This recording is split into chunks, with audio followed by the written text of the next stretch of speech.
Okay. So now welcome again. The question was, how did you start playing poker? Just from video games, I was able to beat my friends at many of the games that I played, and I wanted to be free. It all came from the desire to be free, which, I wanted to play a game for a living. I wanted to do what I want. And I failed for a few months, got my ass kicked for a while. I had to move down to the lowest stakes possible, ironically, which was the best move I could have done. Um, it's one of these funny things when you go below the line of equilibrium, it actually tends to be better. At least it works out in the long run. Usually, it is hard to prove. But I had to work at McDonald's for a month, and then within 6 months, I broke even. I got to $0.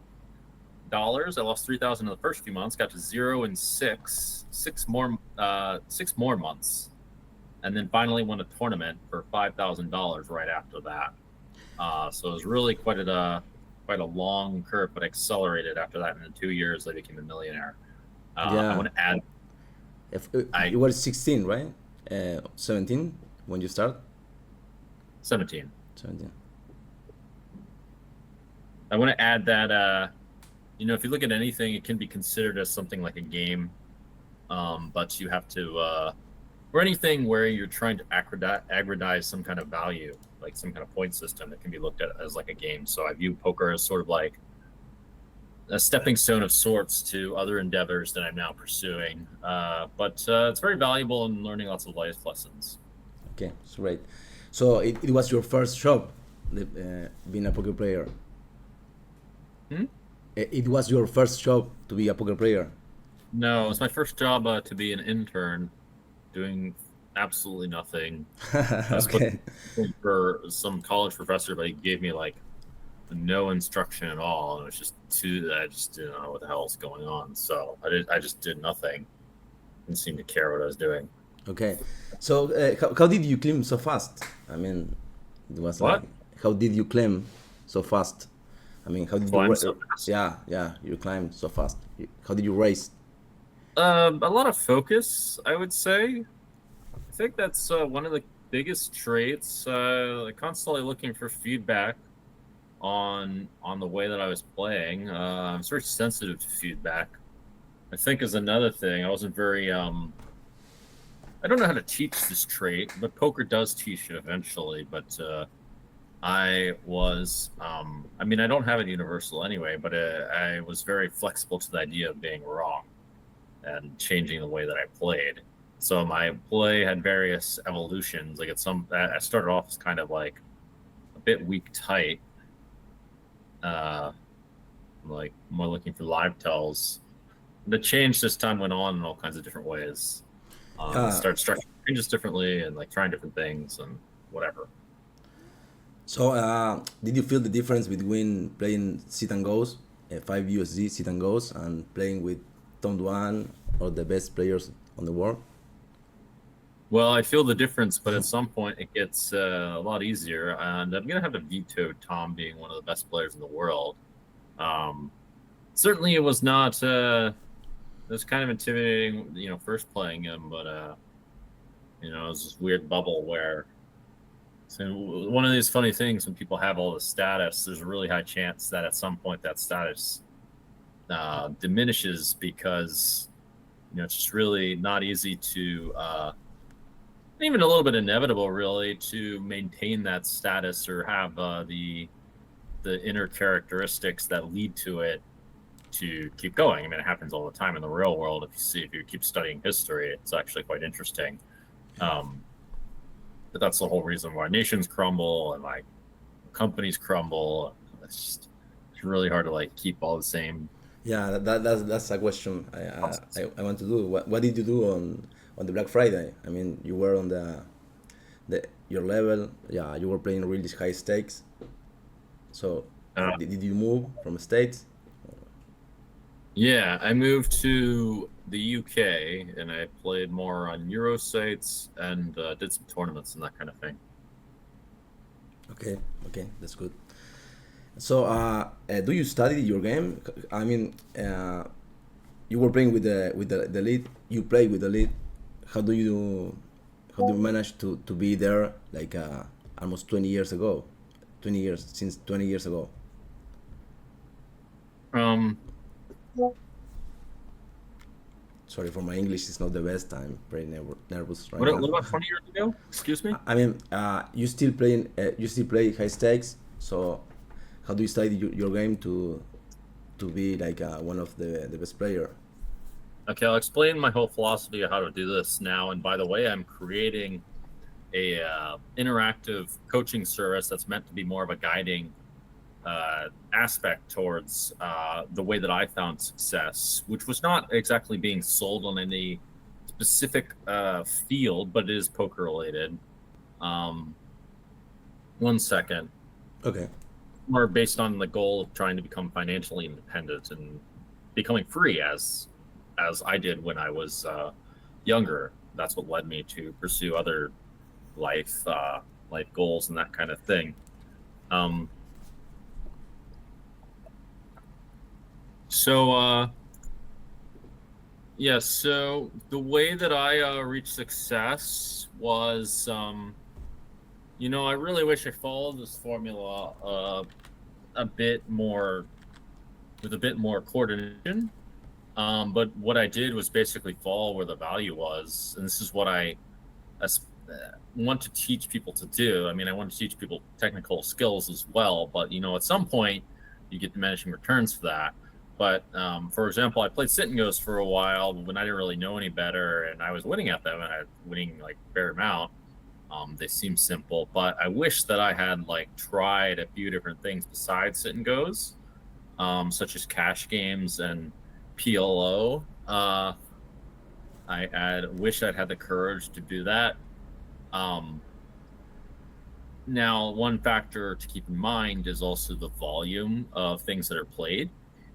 And if there's not that much volume of things, then you're going to run into an issue too. But that's not really an issue at lower stakes. So at some point, I did discover other ways of making money, but kind of through via serendipity. I just played heads up one day, and I made like $300 something in like a few seconds. $300, just like $300. Yeah. At the beginning, is way too much. When you my bankroll online was like $3,000-ish.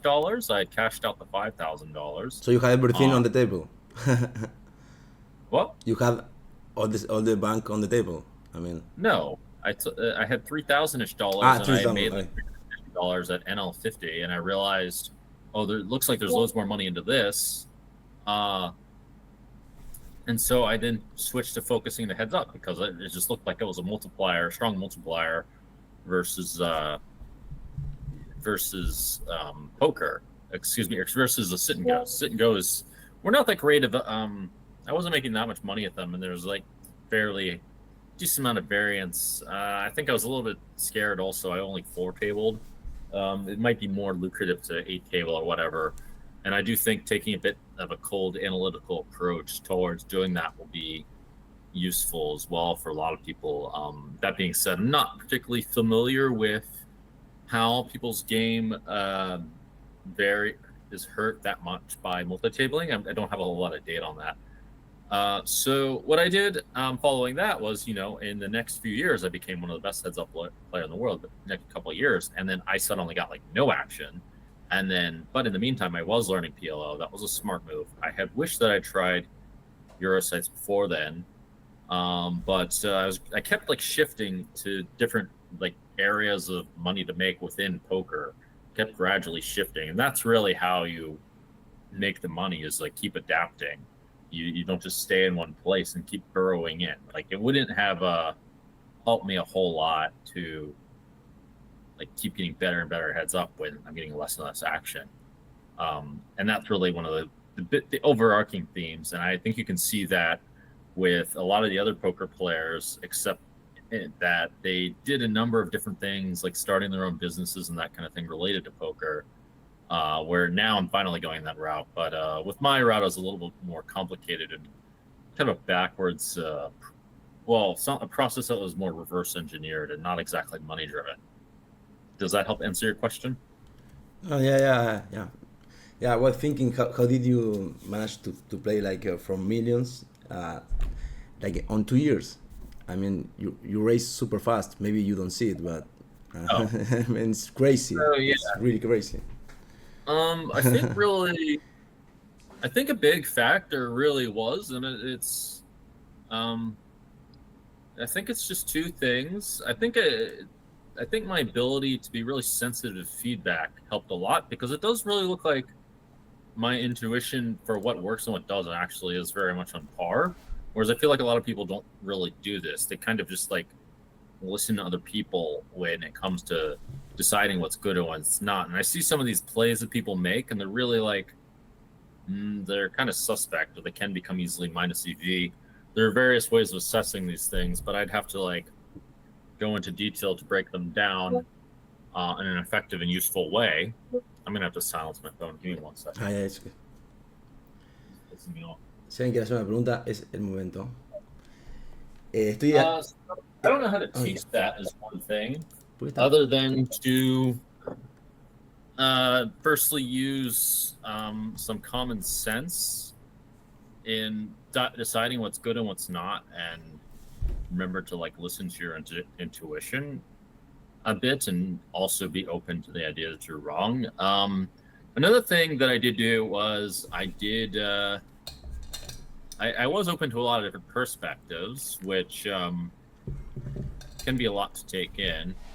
But even now, actually, I've been like looking at some of the training videos and looking to see what other people are doing. Because I'm seeing state of the games is quite a bit different now, and I have new ideas with what to do with these things. And I think it's really useful to get a lot of like good perspectives to find a way to get a filter for that. And I think that's really useful for climbing the stakes as well. I think that I have to. So I'm going to answer your question with something that will be useful for today's games, but it's a bit tricky to train it, which is to keep pushing your boundaries for trying something that's good and what's not. Even if you have bad judgment with that, it's still important to keep trying with that and tune that judgment. That's more important than having good judgment with that, because it's like impossible to know what like a good risk is without taking some bad risks. Yeah, but how do you push your boundaries? I mean, there is no more nosebleed online as before. Today. Well, that's not what I'm talking about. That's not what I'm talking about. I'm talking about like trying different bluffs and different ways of exploiting people, and like trying to find different ways to exploit. Or that would be the way that I did it personally. I looked for various population exploits. I found some. These days, there's new stuff.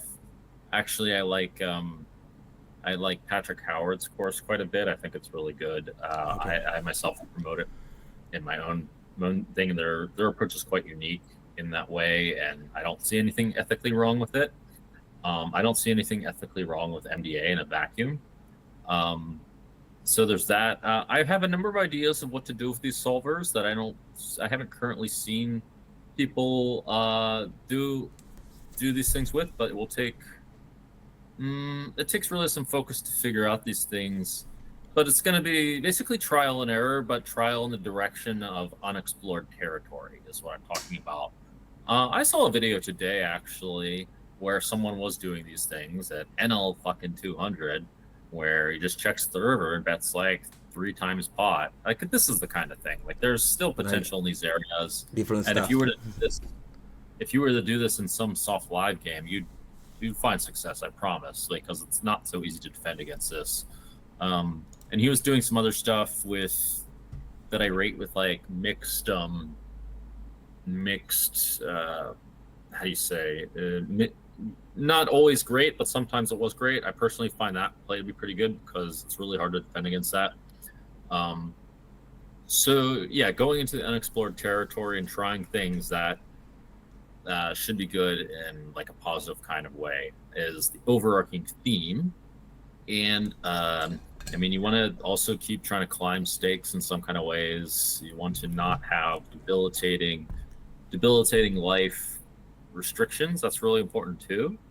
As far as today's games, I'm actually trying to solve this problem collectively, and I'm trying to find ways to get the people that are within the community that I'm creating to search for these ways themselves, because I can't be the guy searching for them myself, but I'm looking into sort of creating a route for going a rough route. It's not going to be a rigid route from going to micro stakes to financially independent, which is something like mid to high stakes, something like beating 510 live. And there's a number of various routes, but they do tend to involve moving and at some point switching sites. But it's going to be, I think, a lot of focus on breadth of the games versus pure technical analysis at some point. And the study of GTO is only really going to take you so far by itself. It does help to really try to exploit people because, well, if you play close to GTO, it should do pretty well. It's just super hard to do without like using some kind of randomizer or whatever, and also really pretty annoying. Okay, this is it's a good question. How do you study your game nowadays? I mean, with GTO, you see your database. I'm actually going to make a couple videos on this. So it looks like you have to take things really seriously with quite some mental discipline. I mean, obviously you need to play, so there's that. You need to really build the emotional, how do you say, the emotional.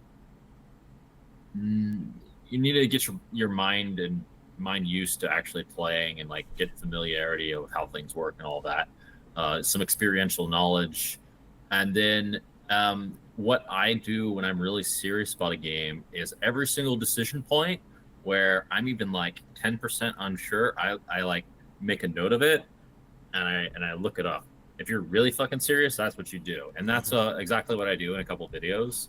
Videos coming out, I mark down those hands, I take a screenshot of those hands, and then I say, okay, I'm gonna look through and see like what's good and what's not. And then if you're trying to do even more extra credit, what you would do is think of some possible things, especially in taking into account some population tendencies that are pretty easy to. There's a few population tendencies that are like pretty easy to put people into buckets for. I mean, you have to bucket a decent amount of range of people, and this takes experience also, unless you have like me or someone telling you what people are doing. And you can like look at, okay, what are the counter examples to this, or the counter strategies to what people are doing? What are the extremes based off of that? And lately, I've been like playing with PioSolver to look at this and to see, the solvers in general, to see what would be really effective against their strategies on the whole, because there are a few different possibilities that I just haven't really tried. In addition, there's just some possibilities that aren't really GTO, that don't sacrifice much EV at GTO, that I think have quite a bit of potential if people lay on certain ends of extremes, as they tend to do, because guess what, it's hard to be GTO. And even the GTO people, at least in live poker, man, they're just not GTO from what I've seen. But it's you don't really want to play too much in like games where people are playing close to perfect. If that's the case, you need to like also just consider the problem from a different perspective, and then just like start learning something else. But the good news is there's value out there. Okay, Dan, where we can see, where we can watch the videos? Are you going to upload on webpage or YouTube? I'm gonna upload them on Run It Once. I'm not really the best at making quality teaching material, but we're gonna see how these style videos go. I released one video that I'm not like, I was a little bit lazy about, and I want to make a bit better content. And I'm been impressed with some of the stuff some lower guys are making, so I'm gonna do a bit of research first. But so far, I haven't seen anything that's of the sort of that's exactly what I had in mind. But I think where some of the ways that I defer into people is that I will like naturally think of like holes in people's games and think of different ways that of how to exploit them. Where I don't think people necessarily do that, or like for whatever reason don't have that tendency. I don't know how to like train that though. That's more of a me thing. Okay. So today you offer a coach service, or just you're thinking on making videos? I'm opening a business to. I don't know how much personal coaching I'm really going to do because I don't have a whole lot of time. But I would like to open up a service that teaches people how to become financially independent. That's my goal for a lot of people in poker, and to make the poker world self-sustaining. I mean, like trying to educate people to uh, make the poker world a self-sustaining industry, so that we're not constantly sucking value from outside industries without like giving something back. Okay, that's a So good that's a idea. big. Huh? That's a good idea. I mean, it's different the way we can see the. I mean, people sometimes makes money, but they don't know what to do with it. So I will buy it. I will buy your videos. Sure. Well, the part where you what to do with the money, we'll have to work on that later. That's not exactly my forte. I would say that.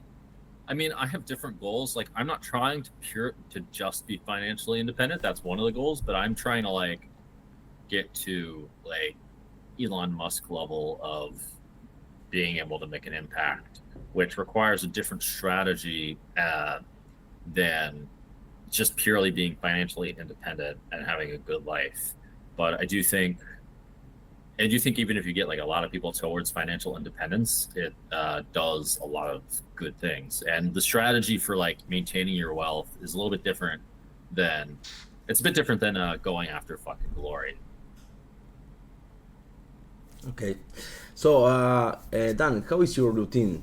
I mean, you have all days you do the same. You have like you wake up, train. I don't really have much of a routine, but one thing that might be good that I could get around towards is doing a little bit of meditation when I wake up. I don't hate the idea of doing something that's like similar to setting an intention, or like I think like a prayer similar to an intention or anything along these lines. Some people do these kinds of things. I kind of like this idea of doing something simple.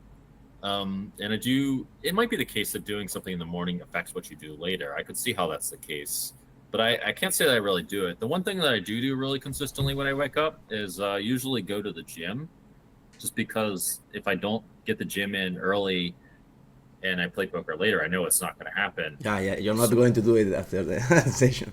but that's actually yeah. But that's actually like as far as like a simple morning routine, that's pretty good because it's something that requires discipline and gets you to like being a bit healthy and whatever.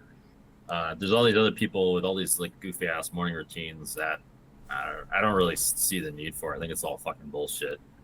Well, not bullshit, but just unnecessary. This guy Alex Hermosi, who's wildly successful and seems to run a perfect business, from what I can tell, doesn't really believe in morning routines either, and says like it's all like fucking nonsense. He just like worked really hard, Yeah. and Okay. that's how I became successful.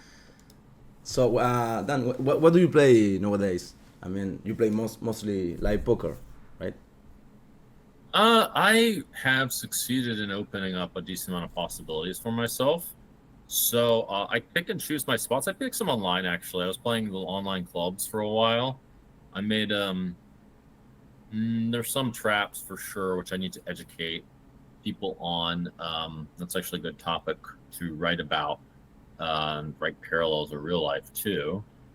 And then I was doing a lot of live poker just because live poker is quite a bit softer, and I happen to have been able to play on the TV shows, which mm, I wonder how possible it is for people to play on TV shows. But people probably can get into private games more easily than me. So yeah, I've done like a mix of those things wherever I think is like good value to focus. Uh, mm, I played mixed games for a while, but I'm not. I'm one of the few players banned that's not allowed to play on Crash Poker. I played short deck for a while. I had a similar problem. So you play everything. PLO, high low, too. High low. Well, there's not much action in high low. That's the only reason why I don't play high low. But I won at Omaha Limit high low. It wasn't worth studying in detail enough. After Gus quit, anyway. Yeah. So yeah, I just kept shifting and learning things to keep playing and adjusting. But the spots are still coming up, and there's still value out there.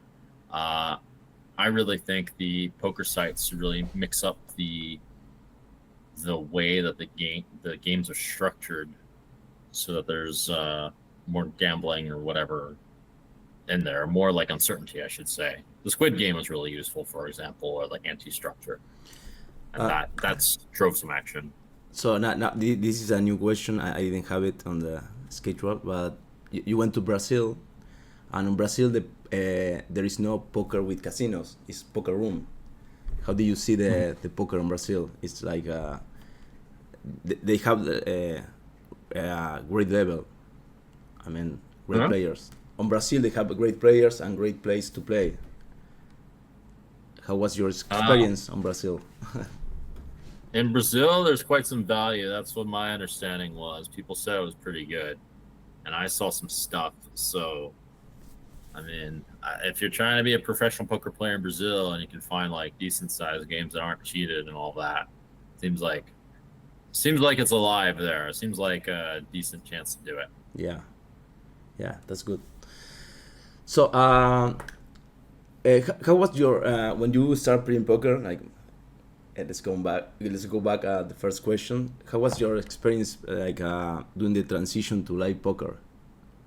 I mean, from online to live poker. How was? I mean, I remember you were like, I mean, you were nobody, and then you were everywhere on the TV shows, on the. I mean, you were a kid when you start playing live poker and crashing everything. It's a bit of luck. It was partly the Dirt Challenge that made me famous, and also just crushing online, which both of those would be hard to do for most people. I do think there's a lot of room for entertainers in poker if someone can work that angle. The good news is there's lots of angles to work with that, and the bar is really low. Like if you can be entertaining, or the bar is low.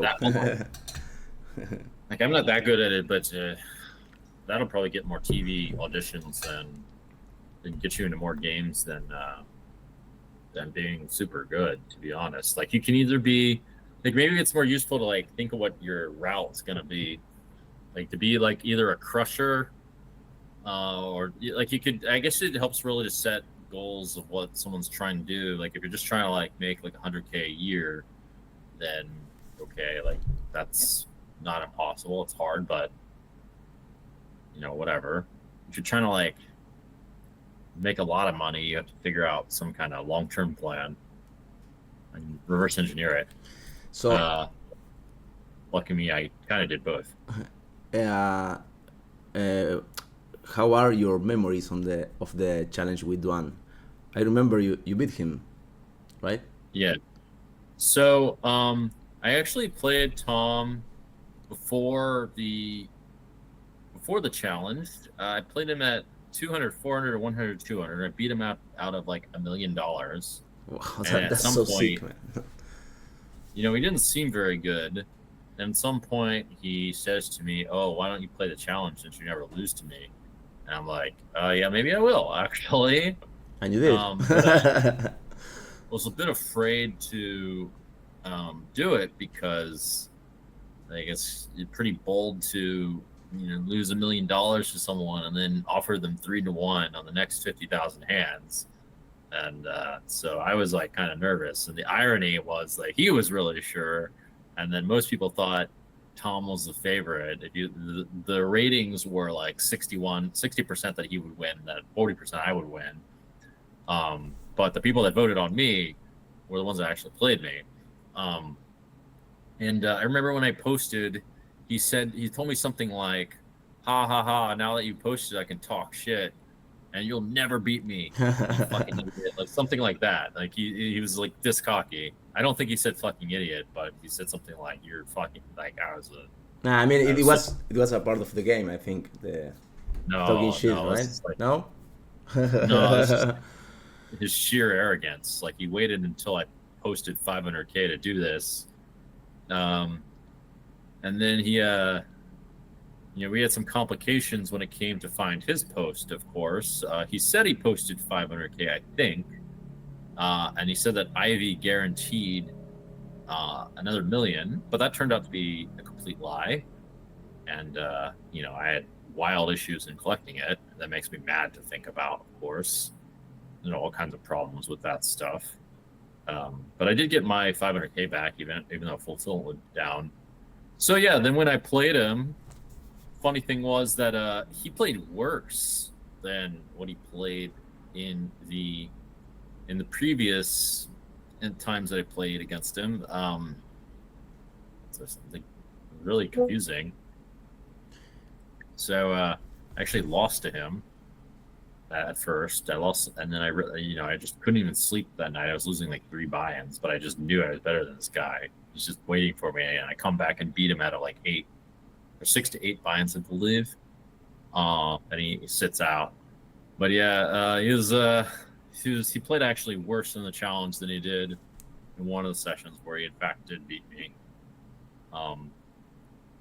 Yeah, so he was not as good as he imagined. Let's put it that way.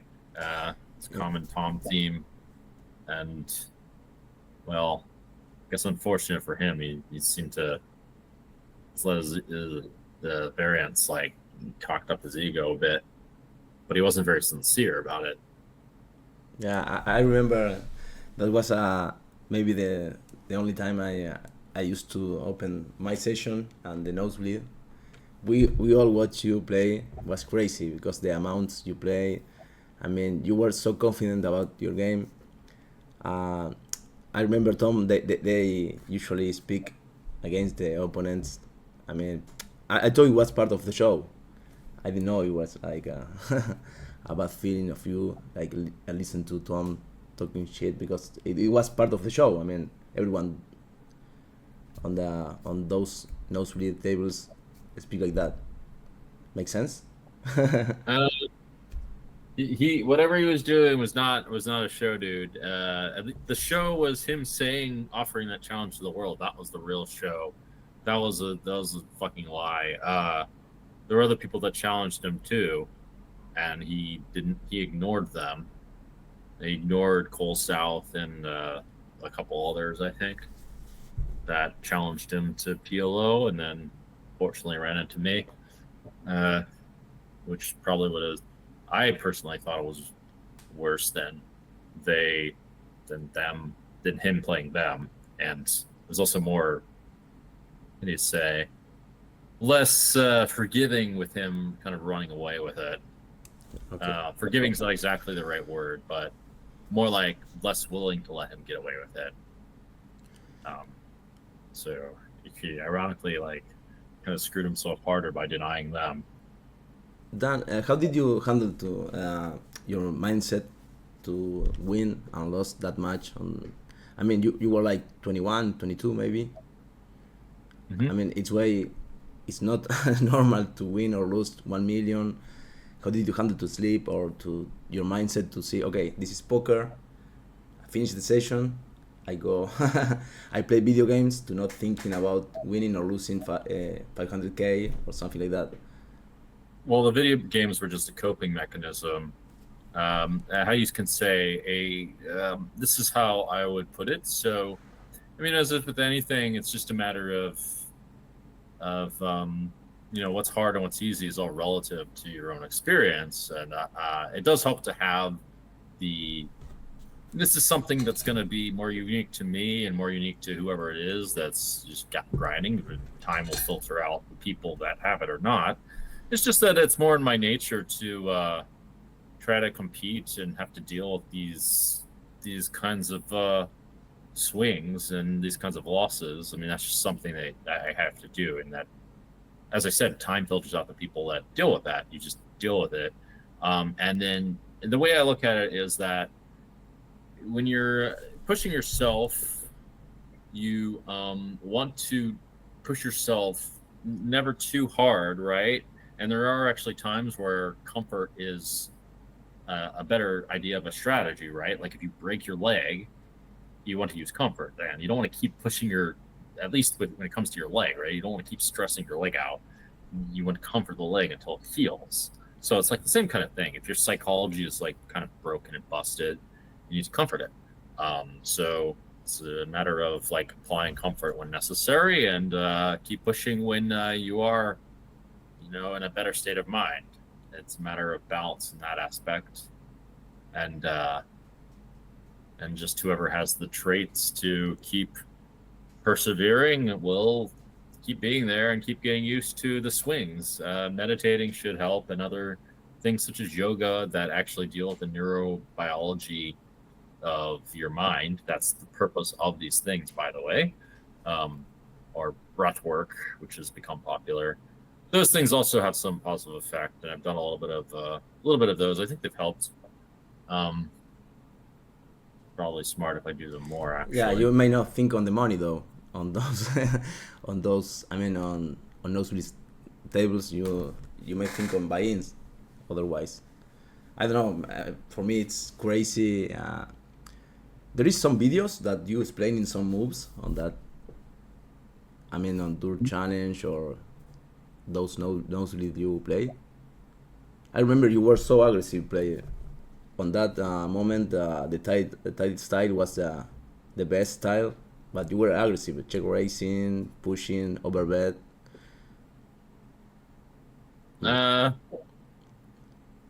What's your question? No, my question was, I mean, if there is some video that you explaining your game, you were a different guy. I mean, the way you play was so different.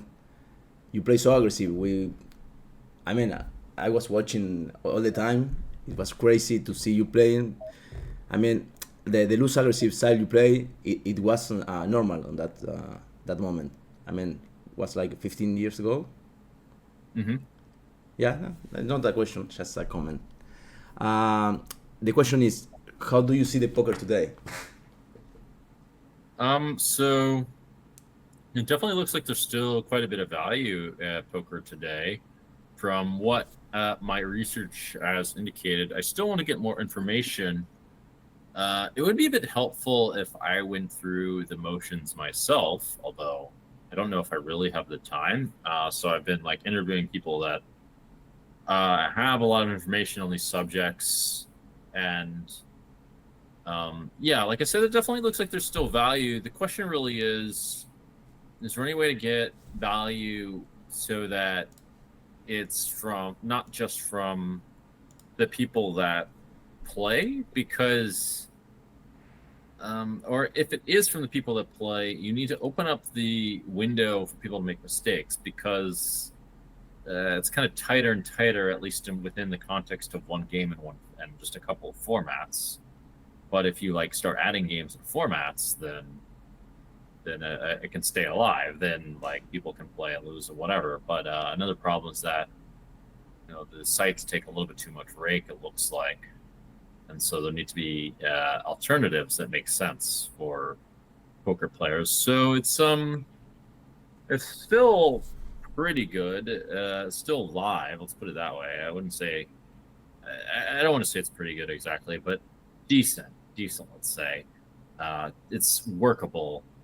And a really big thing that would stimulate a big poker boom would be if it could somehow become like a spectator game, or considered as a sport, or whatever it is. I think that would help really a large amount, and that would get more money into it. Okay. This is my last question. I mean, if you want, what do you recommend to new people from poker? I mean, you spoke about being, I don't know the exact word, but how to manage your finance. So, what do you recommend the people who is starting now on this world? poker world. Uh, no, what tips can you bring and the importance about the bank management? So I'm actually doing research on that myself. If you're just starting, um, it looked like WSAP.com. I wonder if PokerStars is stepping up as well. It would make sense for them to pick to do the research on the deposit bonuses specifically and get those from the sites, depending on how much rate the sites are taking. We're doing some research on what that looks like and doing some math on that. So we'll handle that because probably they don't know how to do the math on deposit bonuses. But other than that, to find one site to play on that has good what's the word? Good terms. Just good circumstances to play on, and it looks like WCB.com or WPT.com are a couple of the best. Or find an environment that's really good. There's a few different areas of the world that are quite good, such as Italy, also Ontario and Canada, that are going to be a lot softer than others. And this will be a way to get to a point of comfort relatively fast, I would say, and move up in stakes somewhat fast. That being said, once you start moving up to 2-4 or whatever, or it may not be 2-4, but there will be a point where you run into trouble. And this is a bit of a testament to this idea of well, if you look at things from a super grand scale, you're still gonna if you're trying to move up past that, you're still gonna pay your dues or whatever. You still have to do a bit more work to get to financial independence or to get to higher and higher stakes. If to get to higher and higher stakes, it kind of didn't matter what you did in the beginning, if you think about it, because you would still had to learn those lessons of the later on at some point.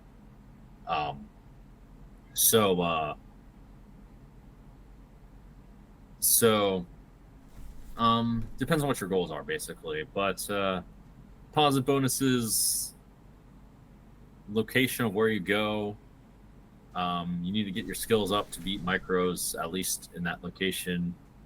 And after that, it depends on what your goals are. Let's put it that way. Yeah, I know. Thanks for the answer. That's pretty clear. On April, we have on ACR, we have a $12 million tournament. Do you play high stakes on tournaments or just play cash? Where is this? The Venom. You know the Venom? What? Venom. It's a tournament on ACR. Oh, I think I've heard of this actually. I think I will play this one, yeah. Okay. April 12th? Yeah, it's 14. Oh, April 14th. Yeah, April 14th. I will play Okay. too, so I will see you on the tables. Okay. It's like a $3,000 tournament or something? I forget. What is it? 2,650. Oh, okay. Yeah, they wanted me to play it.